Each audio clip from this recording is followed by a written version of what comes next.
Hello दोस्तों, स्वागत है आप सभी का हमारे यूट्यूब चैनल पाठ्यकला पर। दोस्तों, UGC net JRF political science से संबंधित हम लोग बहुत सारे टॉपिक्स से एमसीक्यूज़ की प्रैक्टिस हिंदी में कर रहे हैं और उसी सीरीज़ को आगे बढ़ाते हुए आज हम लोग लोक प्रशासन से संबंधित 30 प्रश्नों को आज हम लोग देखने वाले हैं। ठीक है, तो 30 प्रश्नों को लेकर के आया हूँ। आपसे ये रिक्वेस्ट है कि आप लोग पहले क्वेश्चंस को पढ़ें, पॉज कीजिए, आंसर देने की कोशिश करें, उसके बाद मैं आपको आंसर बताऊंगा। ठीक है, इस तरीके से आपको अपनी नॉलेज की टेस्टिंग भी हो जाएगी और अच्छा भी लगेगा, एक मॉक के रूप में इसको लीजिए। ठीक है, तो आइए स्टार्ट करते हैं। ये मेरे बारे में आप लोग यहाँ पे देख सकते हैं। ये देखिए, फर्स्ट क्वेश्चन है, तार्किक चयन सिद्धांत मुख्य रूप से संबंध है किससे? शिकागो स्कूल से, वर्जीनिया स्कूल से, फ्रैंकफर्ट स्कूल से या वियना सर्किल से? तो बताइए, सबसे पहला क्वेश्चन, इसका जवाब क्या हो जाएगा? तार्किक चयन सिद्धांत मुख्य रूप से किससे संबंध है? तो इसका सही जवाब होगा option number B, Virginia school से। ठीक है, तो इसको याद में रखिएगा। और तार्किक जो चयन सिद्धांत जो वर्जीनिया स्कूल से है, ये 1960s के आसपास में आया था, तो इसको याद रखिएगा। ठीक है, और ये अमेरिका में है, वर्जीनिया एक शहर है। ठीक है, और राजनीतिक विज्ञान में या लोक प्रशासन में ये जो तार्किक चयन सिद्धांत है वो कहाँ से लिया गया है? तो इकोनॉमिक्स, अर्थशास्त्र से लिया गया है।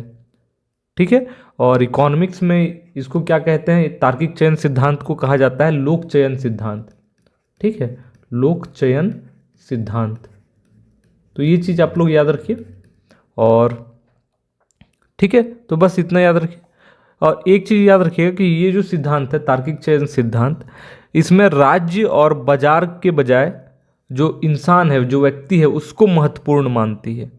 ठीक है, तो इसको बस ध्यान में रखिएगा। अगला क्वेश्चन की तरफ बढ़ते हैं। देखिए, एक बार संसद में बजट पेश करने के बाद सरकार को केंद्रीय बजट से संबंधित सभी धन विधेयकों को कितने दिन के भीतर, ठीक है, यहाँ भीतर होगा, भीतर पारित करवाना होता है?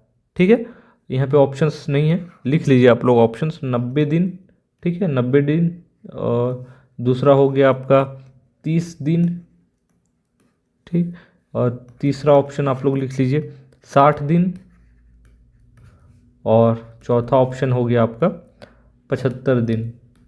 तो बताइए क्या जवाब होगा? एक बार संसद में बजट पेश करने के बाद सरकार को केंद्रीय बजट से संबंधित सभी धन विधेयकों को कितने दिनों के भीतर पारित करवाना होता है? तो इसका सही जवाब क्या होगा? ऑप्शन नंबर 4, 75 दिन के अंदर। ठीक है, तो याद रखिएगा, 75 दिन के अंदर सभी धन विधेयकों को पारित करवाना होता है। ठीक है, तो इसको ध्यान में रखिएगा। अगला प्रश्न देखते हैं हम लोग। द ब्यूरोक्रेटाइजेशन ऑफ द वर्ल्ड नामक पुस्तक किसके द्वारा लिखी गई? ठीक है, तो यह किताब किनके द्वारा लिखी गई? Harriet Martineau, Michel Foucault, Bruno Rizzi, Herbert Spencer. तो बताइए इस क्वेश्चन का जवाब क्या हो जाएगा? तो देखिए, इसका सही जवाब है ऑप्शन नंबर सी, ब्रूनो रिज्जी। ठीक है, तो इसके द्वारा द ब्यूरोक्रेटाइजेशन ऑफ द वर्ल्ड नामक पुस्तक लिखी गई कब? 1985 में। ठीक है, तो इसको याद रखिएगा। अगला प्रश्न देखते हैं। यहाँ देखिए, पार्टी हित के प्रति पूर्वाग्रह निम्नलिखित में से किस प्रकार की नौकरशाही के कारण होता है? जाति नौकरशाही, संरक्षण नौकरशाही, संरक्षक नौकरशाही, मेरिट नौकरशाही। तो बताइए इसका सही जवाब क्या होगा? तो इस प्रश्न का सही जवाब होगा ऑप्शन नंबर सी, संरक्षक नौकरशाही। ठीक है, और इसमें क्या होता है, जो कर्मचारी जिस पार्टी से जुड़ा होता है वह उस पार्टी को सत्ता में लाने का अथक प्रयास करता है, क्योंकि जब सत्ता में आ जाए तो उस दल द्वारा जो कर्मचारी है उसको अलग तरीके से लाभ पहुंचाया जा सकता है, जैसे पद का लाभ हो गया। ठीक है, तो इसको याद रखिएगा। और इसी को, ये पहले अमेरिका में बहुत ज़्यादा प्रचलित था, जिसको स्पॉइल सिस्टम भी कहते हैं। ठीक है, तो याद रखिएगा, जिसमें अपने ही पार्टी के लोगों को सरकार के विभिन्न विभागों में या ब्यूरोक्रेसी में अंदर लाया जाता है, पोस्ट पे दिया जाता है। ठीक है, लूट पद्धति या स्पॉइल सिस्टम। ठीक है, अगला प्रश्न देखते हैं। देखिए, निम्नांकित में से कौन सा विद्वान नौकरशाही अधिनायकवाद के विचार से संबंधित है? गुलेर्मो ओडोनेल, रे माउरे मोरेनी, ब्रस्टीन या ऑक्टोवियो स्नेकल? नाम काफ़ी डिफिकल्ट है, बताइए। क्या सही जवाब हो जाएगा? कौन? नौकरशाही अधिनायकवाद से संबंधित है। तो इसका सही जवाब क्या होगा? Option number A, Guillermo O'Donnell. ठीक है, तो इसको याद रखिएगा। और एक बुक लिखा गया, यहाँ पे लिख लीजिए इनके द्वारा, जिसका नाम है आधुनिकीकरण आधुनिकीकरण आधुनिकीकरण और नौकरशाही अधिनायकवाद। ठीक है, 1973 में यह बुक पब्लिश्ड हुई थी। ठीक है, और इसको याद रखिएगा। ठीक है, अगला क्वेश्चन देखते हैं हम लोग। देखिए, निम्नांकित में से किस विद्वान ने गैर निर्णय लेने को शक्ति का दूसरा चेहरा कहा? ठीक है, पी बचराक एवं एम बर्टाज, ई सेट स्नाइडर, वेंस पेकार्ड एवं रॉबर्ट डहल, या फिर स्टीवन ल्यूक्स। तो बताइए इस प्रश्न का सही जवाब क्या होगा? तो इस क्वेश्चन का सही जवाब होगा ऑप्शन ए, पी बचराक एवं एम बर्टाज। ठीक है, तो इसको याद रखिएगा। ठीक है, अगला प्रश्न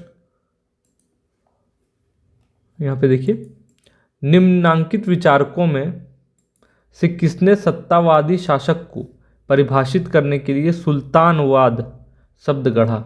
ठीक है, Hannah Arendt, Max Weber, Benjamin Barber, Jean Paul Sartre. तो बताइए इसका सही जवाब क्या होगा? इसका सही जवाब होगा option number B, Max Weber. ठीक है, तो इन्होंने सत्तावादी शासन को परिभाषित करने के लिए कौन सा वर्ड गढ़ा, कौन सा शब्द? तो सुल्तानवाद। ठीक है, तो इसको आपको याद रखना है। ठीक, और आप लोग जानते होंगे मैक्स वेबर ने 3 प्रकार के सत्ता के बारे में बात किया है ना? एक तो लिख देता हूं मैं, एक पारंपरिक सत्ता। ठीक है, दूसरा उन्होंने कहा कानूनी सत्ता। ठीक है, या तार्किक सत्ता, इसी को बोलते हैं तार्किक सत्ता। ठीक है, या तीसरा उन्होंने बताया करिश्माई सत्ता। ठीक है, तो आप लोग पता होगा। ठीक है, अगला प्रश्न देखिए, हर्बर्ट साइमन के बाधित तार्किकता उपागम के विकल्प के रूप में निम्नलिखित में से किस नीति उपागम को माना जाता है? ये प्रश्न है। ठीक है, तो सबसे पहला यहाँ पे देखिए, हर्बर्ट साइमन ने बाधित तार्किकता का सिद्धांत दिया, उपागम दिया, तो इसको याद रखिएगा। ठीक है, और इसके विकल्प के रूप में किसने नीति उपागम को माना जाता है? तो यहाँ पे देखिए, डेविड डिस्टन का ब्लैक बॉक्स प्रतिमान, चार्ल्स लिंडब्लॉम का इंक्रीमेंटलिज्म प्रतिमान, जॉफ्री विकर का जटिल गतिविधि प्रतिमान, ड्रॉर का मानपरक इष्टतम प्रतिमान। तो इसका सही जवाब क्या होगा बताइए? ऑप्शन नंबर बी, चार्ल्स लिंडब्लॉम का इंक्रीमेंटलिज्म प्रतिमान। ठीक है, इसके विकल्प के रूप में ये आया। ठीक है, तो इसको याद रखिएगा। और यहाँ पे देखिए, इस क्वेश्चन से हम लोग बहुत सारी चीज़ों को नोट डाउन कर सकते हैं। पहला तो ये हर्बर्ट साइमन का बाधित तार्किकता उपागम, फिर डेविड डिस्टन ब्लैक बॉक्स प्रतिमान, चार्ल्स लिंडब्लॉम इंक्रीमेंटलिज्म, जॉफ्री विकर का जटिल गतिविधि प्रतिमान, ड्रॉर का मानपरक। ठीक है, सभी को नोट डाउन कर लीजिए, ये किसी ना किसी रूप में पबैड में आपको हेल्प करेंगे क्वेश्चन को सॉल्व करने में। ठीक है, और एक दो बुक का नाम लिख लीजिए। जैसे मैं चार्ल्स लिंडब्लॉम के बारे में बताता हूँ। इन्होंने एक ऐसे लिखा था जिसका नाम था the science of modelling through. ठीक है, ये उनके द्वारा लिखा गया, कब? 1959 में। ठीक है, तो इसको याद रखिएगा और बाकी सब भी नोट डाउन कर लीजिए। अगला क्वेश्चन की तरफ बढ़ते हैं। यहाँ देखिए, निम्नांकित में से किस समूह को सुशासन के मूल सिद्धांत के रूप में माना जाता है? सहभागिता, उत्तरदायित्व, ई गवर्नेंस, उत्तरदायित्व, ई गवर्नेंस, निष्पक्षता, ई गवर्नेंस, निष्पक्षता, सहभागिता, निष्पक्षता, सहभागिता, उत्तरदायित्व। तो बताइए इस प्रश्न का सही जवाब क्या होगा? तो देखिए, इस क्वेश्चन का सही जवाब हो जाएगा ऑप्शन नंबर डी, निष्पक्षता, सहभागिता और उत्तरदायित्व। इसको सुशासन के मूल सिद्धांत के रूप में माना जाता है। ठीक है, और वर्ल्ड बैंक ने, विश्व बैंक जिसको कहते हैं, तो इनके द्वारा 1992 में एक रिपोर्ट प्रकाशित की गई। उस रिपोर्ट का नाम क्या था? उस रिपोर्ट का नाम था गवर्नेंस एंड डेवलपमेंट रिपोर्ट, ठीक है, या फिर लिख सकते हैं शासन और विकास रिपोर्ट, ठीक है। और इस रिपोर्ट में उन्होंने सुशासन के बारे में बताया, ठीक है, तो इसको याद रखिएगा। और संयुक्त राष्ट्र द्वारा, ठीक है, संयुक्त राष्ट्र के द्वारा जो सुशासन है उससे संबंधित 8 सिद्धांत बताए गए हैं, ठीक है। उनमें कौन कौन है? जैसे उत्तरदायित्व, पारदर्शिता, ठीक है, अनुक्रियाशीलता, प्रभावी एवं कुशल, भागीदारी, कानून का शासन, आम सहमति, न्याय संगत एवं समावेशी, ठीक है। तो याद रखिएगा 8 प्रकार के उन्होंने फीचर्स, विशेषताएं बताई हैं सुशासन से संबंधित। ओके, अगला प्रश्न देखिए, यहाँ पे है नौकरशाही के कार्य हैं, ठीक है। तो बताना है नौकरशाही के कौन कौन कार्य हैं। प्रशासन को अंजाम देना, नीति संबंधी सलाह देना, राजनीतिक स्थिरता बनाए रखना, हितों का स्पष्टीकरण और समूहीकरण करना। तो इसका सही जवाब क्या होगा? ऑप्शन डी, चारों सही है, ठीक है। तो ये सभी नौकरशाही के कार्य हैं। अगला प्रश्न है द्वितीय प्रशासनिक सुधार आयोग ने सरकार के विचारे कितने रिपोर्ट दिए हैं? 10, 15, 12, 17। तो बताइए इसका सही जवाब क्या होगा? इसका सही जवाब है ऑप्शन नंबर सी, 15 रिपोर्ट, ठीक है।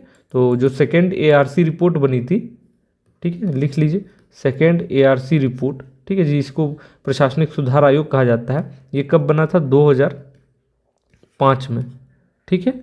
और इसके जो चेयरमैन थे, अध्यक्ष थे, वो थे वीरप्पा मोइली, इसको याद रखिएगा, ठीक है।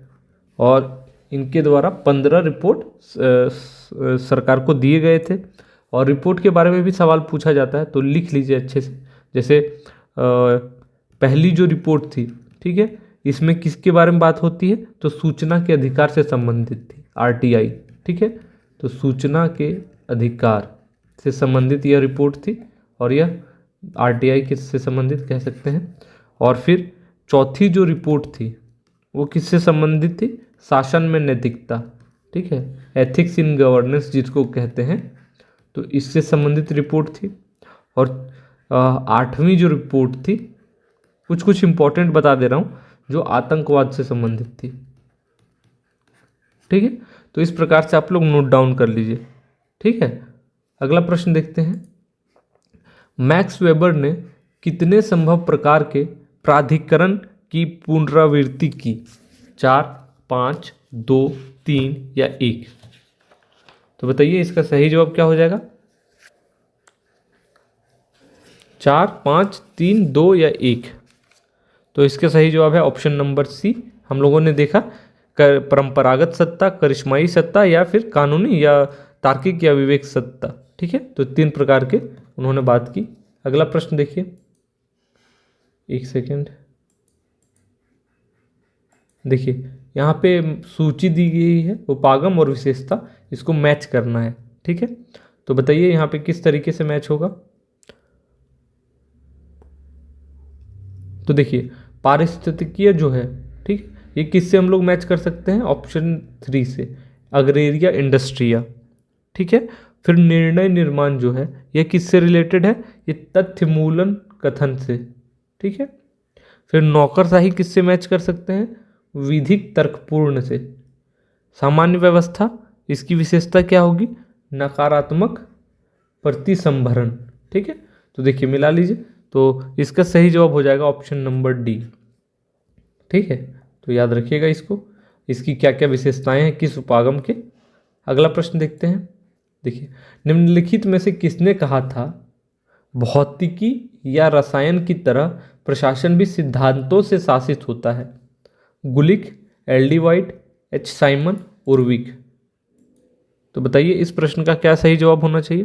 तो इसका सही जवाब है ऑप्शन नंबर ए, गुलिक, ठीक है। तो गुलिक के द्वारा यह कहा गया, ठीक है। तो इसको याद रखिए। और गुलिक से संबंधित इन्होंने एक जो लिखा था लेख या बुक, उसको लिख लीजिए, papers on science of administration, ठीक है, या उनके द्वारा लिखा गया था कब, 1937 में। ठीक है, तो सबसे फेमस उनकी एक चर्चित उनकी कृति है, तो इसको याद रखिएगा गुलिक से संबंधित। अगला प्रश्न देखते हैं। देखिए, ल्यूक द्वारा वर्णित शक्ति के 3 रूपों में निम्नलिखित में से कौन सम्मिलित नहीं है। ठीक है, निर्णय निर्माण, कार्यसूची तय करना, विचार नियंत्रण, क्षमता अभिवर्धन। तो इसका सही जवाब क्या होगा, ऑप्शन नंबर सी, कार्यसूची तय करना। ठीक है, तो याद रखिए बाकी जो चीज़ें हैं वो ल्यूक द्वारा बताई गई, निर्णय निर्माण, विचार नियंत्रण और क्षमता अभिवर्धन, तो इसको याद रखिएगा। अगला प्रश्न है, हेनरी फेयोल ने प्रशासन के निम्नलिखित कार्यों का उल्लेख किया है, उन्हें सही क्रम में रखिए। ठीक है, तो यहाँ पे बताना है कि हेनरी फेयोल ने जो प्रशासन के अलग अलग प्रकारों के बारे में बताया है उसको अरेंज करना है, संगठित करना, नियोजन, आदेश, नियंत्रण, समन्वयन। तो बताइए इसका क्या सही जवाब होगा। तो देखिए, सबसे पहला क्या आएगा, पहला आएगा नियोजन, ए में। ठीक है, फिर क्या आएगा, नियोजन के बाद आएगा संगठित करना, ये बी में। उसके बाद क्या आएगा, उसके बाद आएगा आदेश, सी। उसके बाद क्या आएगा, उसके बाद आएगा समन्वयन, ठीक है, डी। उसके बाद नियंत्रण। ठीक है, तो इस तरीके से आप लोग अरेंज कर लीजिए, पहले नियोजन, फिर संगठित करना, फिर आदेश, फिर समन्वयन और नियंत्रण। ठीक है, तो आप लोग इसको लिख लीजिए ये पूछा जाएगा मे बी। तो अगला क्वेश्चन देखते हैं। यहाँ पे देखिए, निम्नलिखित में से कौन से घटक लोक सेवकों द्वारा प्रशासनिक नैतिकता के पालन में बाधक है। ठीक है, तो कौन से बाधक है, गुमनामी, नम्रता, उदासीनता या अंध नियम परकता। तो इसका सही जवाब क्या होगा, इस क्वेश्चन का सही जवाब हो जाएगा ऑप्शन नंबर डी, केवल 3 और 4। ठीक है, उदासीनता और अंध नियम परकता ये बाधक के रूप में कार्य करते हैं। अगला प्रश्न है, निम्नलिखित में से किस देश में कोई व्यक्ति लोक सेवा में लगभग किसी भी स्तर पर और लगभग किसी भी आयु में प्रविष्ट हो सकता है, भारत, फ्रांस, संयुक्त राज्य अमेरिका या यूनाइटेड किंगडम। तो इसका क्या सही जवाब है, ऑप्शन नंबर सी, यूएसए या संयुक्त राज्य अमेरिका। ठीक है, यहाँ पे ये प्रावधान है कि कोई भी व्यक्ति लोक सेवा में लगभग किसी भी स्तर पे और लगभग किसी भी आयु में प्रविष्ट हो सकता है। ठीक है, यहाँ कोई निश्चित योग्यता नहीं है लोक सेवा के लिए।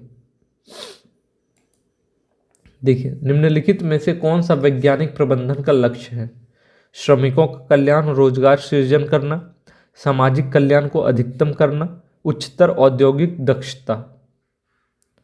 बताइए इसका सही जवाब क्या है। इस क्वेश्चन का सही जवाब हो जाएगा आपका ऑप्शन नंबर डी, उच्चतर औद्योगिक दक्षता। ठीक है, तो ये वैज्ञानिक प्रबंधन का लक्ष्य है। अच्छा, वैज्ञानिक प्रबंधन से संबंधित बताइए, इनके जन्मदाता के रूप में किनको जाना जाता है। तो F.W. Taylor, F.W. टेलर। ठीक है, इनको वैज्ञानिक प्रबंधन का जन्मदाता माना जाता है, तो इसको याद रखिएगा। ठीक है, अगला क्वेश्चन है,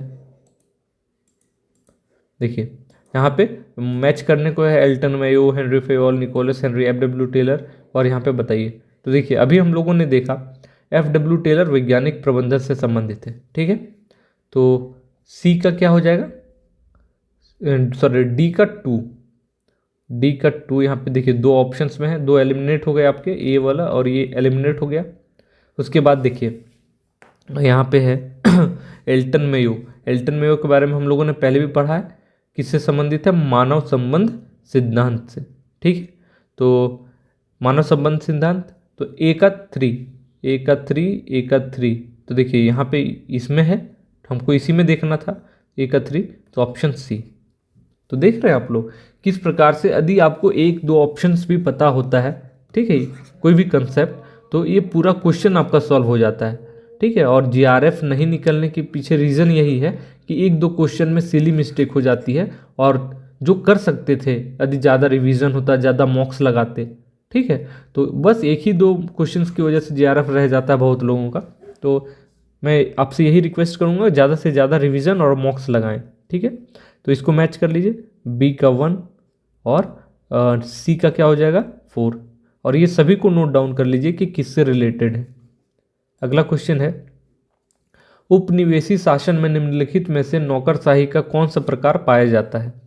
ठीक है, आपके ऑप्शन है दल राज्य नौकरशाही, जाति नौकरशाही, शासक प्रभुत्व नौकरशाही या शासकीय नौकरशाही। तो इसका सही जवाब क्या हो जाएगा?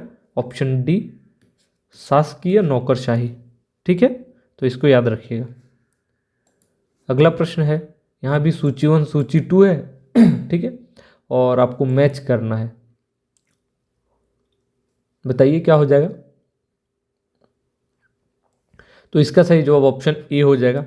ए का 3 मैच कर लीजिए। ठीक है, फ़ेओल किससे संबंधित है? फ़ेओल संबंधित है प्रबंधन के सिद्धांत से। गुलिक किससे संबंधित है? तो संगठन के आधार पे। और टेरी प्रत्यायोजन से संबंधित। ठीक है, तो इस तरीके से मैच कर लीजिए और आप नोट डाउन कर सकते हैं।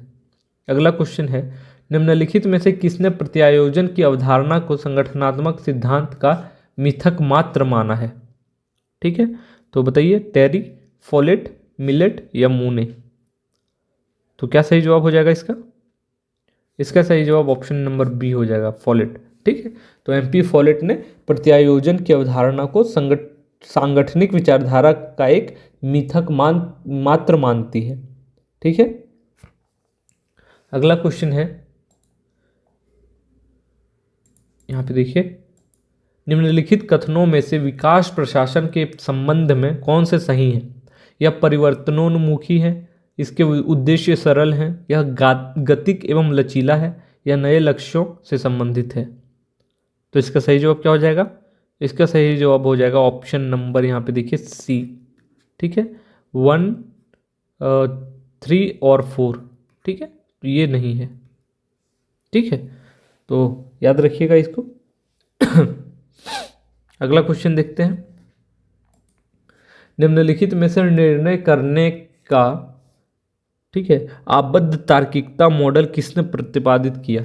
ये मॉडल को याद रखिएगा, आबद्ध तार्किकता मॉडल किसके द्वारा दिया गया? Herbert Simon, Elton Mayo, D Osborne या एडवर्ड विडनर। तो बताइए, तो इस क्वेश्चन का सही जवाब हो जाएगा आपका ऑप्शन नंबर ए, हर्बर्ट साइमन। ठीक है, इनके द्वारा आबद्ध तार्किकता मॉडल दिया गया। ठीक है, तो इसको याद रखिएगा। अगला क्वेश्चन देखते हैं हम लोग। देखिए, राइट टू इंफॉर्मेशन, ठीक है, मास्टर की टू गुड गवर्नेंस, ये पूरा एक तरीके से रिपोर्ट है। ठीक है, ऐसे लिखाएगा, राइट टू इंफॉर्मेशन, ठीक है, मास्टर की टू गुड गवर्नेंस, मास्टर की टू गुड गवर्नेंस। ठीक है, गुड गवर्नेंस। तो बोल रहा है, इस प्रतिवेदन निम्नलिखित में से एक के द्वारा प्रस्तुत किया गया। किसके द्वारा?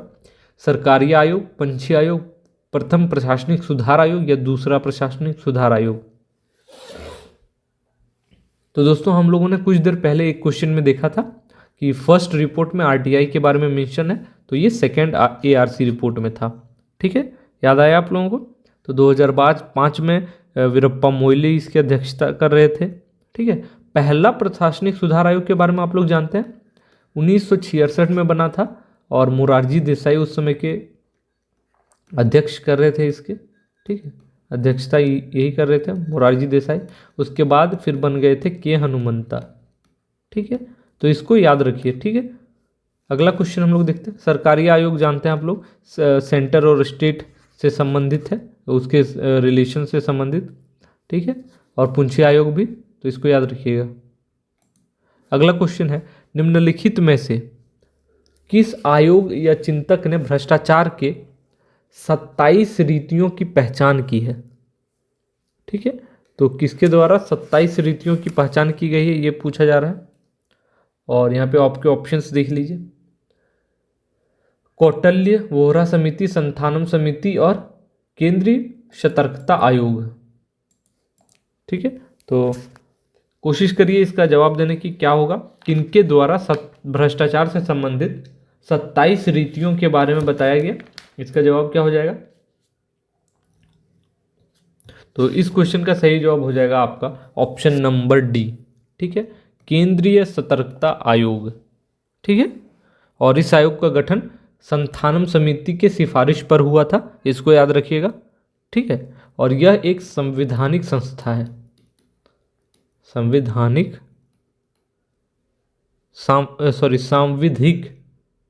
सांविधिक सत्ता है, ठीक, सांविधिक संस्था है, ये उल्टा लिखा रहा है, ठीक है। अगला प्रश्न देखिए, भारत में संयुक्त परामर्शी तंत्र निम्नलिखित में से किसकी सिफारिश पर स्थापित किया गया? प्रथम वेतन आयोग, द्वितीय वेतन आयोग, प्रथम प्रशासनिक सुधार आयोग, पॉल एप्पलबी रिपोर्ट। तो इसका सही जवाब ऑप्शन नंबर बी, द्वितीय वेतन आयोग, ठीक है। और ये जो संयुक्त परामर्शी तंत्र है, ठीक है, इसकी स्थापना 1966 में हुई थी, तो इसको याद रखिएगा, 1966 में। अगला प्रश्न है पोस्ट कॉर्प दृष्टिकोण संबंधित है किससे? ये जो पोस्ट कॉर्प है, ठीक है, ये किससे संबंधित है? E N Gladden, L D White, W F Willoughby, Luther Gulick. तो सब लोग जानते होंगे, option number D Luther Gulick से संबंधित है, ठीक है। और इसमें एक चीज़ बस याद रखिएगा कि हम लोग जैसे POS planning, organising, staffing, directing इस तरीके से लिखते हैं, बट यहाँ पे CO एक ही साथ आता है, जिसका मतलब कोऑर्डिनेटिंग होता है। बाकी सब लेटर्स के अलग अलग मतलब होते हैं, ठीक है। अगला क्वेश्चन यहाँ देखिए, निम्नलिखित में से किन आयोगों समिति ने भारत में भ्रष्टाचार के मुख्य कारण के रूप में कमजोर शासन की पहचान की है? ठीक है, तो ये क्वेश्चन है यहाँ पे देखिए, पहला प्रशासनिक सुधार आयोग, दूसरा प्रशासनिक सुधार आयोग, वोहरा समिति, संथानम समिति। तो इसका सही जवाब ऑप्शन नंबर बी हम लोगों ने देखा, दूसरा प्रशासनिक सुधार आयोग होगा। इसके बारे में हम लोगों ने पहले भी देख चुका है, ठीक है, ठीक है। तो दोस्तों आज हमारा ये सेशन यहीं पे 30 क्वेश्चन के साथ समाप्त होता है, ठीक। आई होप कि सारे क्वेश्चंस आपको अच्छे लगे होंगे और बहुत कुछ सीखने को मिला होगा। तो दोस्तों हम लोग इसी प्रकार से अलग अलग टॉपिक से आपके लिए प्रश्न लेकर के आएंगे, जो कि आपके एग्जाम्स तक बहुत सारे वीडियोज़ में लेकर के आऊँगा, और अंत के कुछ दिनों में मैं सारे वीडियोज़ को मर्ज कर दूंगा ताकि आपको रिविज़न करने में बहुत आसानी होगी, ठीक है। जैसे पबेट से संबंधित जितने भी लेक्चर्स कर पाएंगे MCQs से संबंधित, उसको एक में मर्ज कर दूंगा ताकि वो आसानी से रिवीजन कर पाएँ आप, ठीक। तो आई होप आपको सब चीज़ ठीक लगा हो। तो आपसे रिक्वेस्ट है कि आप हमारे चैनल को लाइक, सब्सक्राइब और कमेंट करें, और प्लीज़ शेयर कर दें आप सभी दोस्तों को। हम लोग सिर्फ आपकी जर्नी में JRF तक नहीं बल्कि उसके आगे भी, जैसे सपोज़ आप JRF आप निकाल लेते हो तो फिर सिनॉप्सिस कैसे बनाओगे, ठीक है, कि कहाँ पे इंटरव्यू दोगे PhD से संबंधित, PhD में एडमिशन कैसे होता है, ठीक है, सिनॉप्सिस कैसे बनाए जाते हैं, ठीक है, DRC की बैठक में क्या होता है, उसके बाद आपकी फेलोशिप कब से स्टार्ट होती है, लिंकिंग कब होती है अकाउंट, तो हर एक चीज़ों से संबंधित आपके बारे में आपके लिए वीडियोस लेकर के आऊँगा। तो आई होप आप हमारे चैनल को रेगुलरली फॉलो करें। तो मिलते हैं अगले वीडियो में, तब तक के लिए आप सभी का बहुत बहुत धन्यवाद। Thank you so much.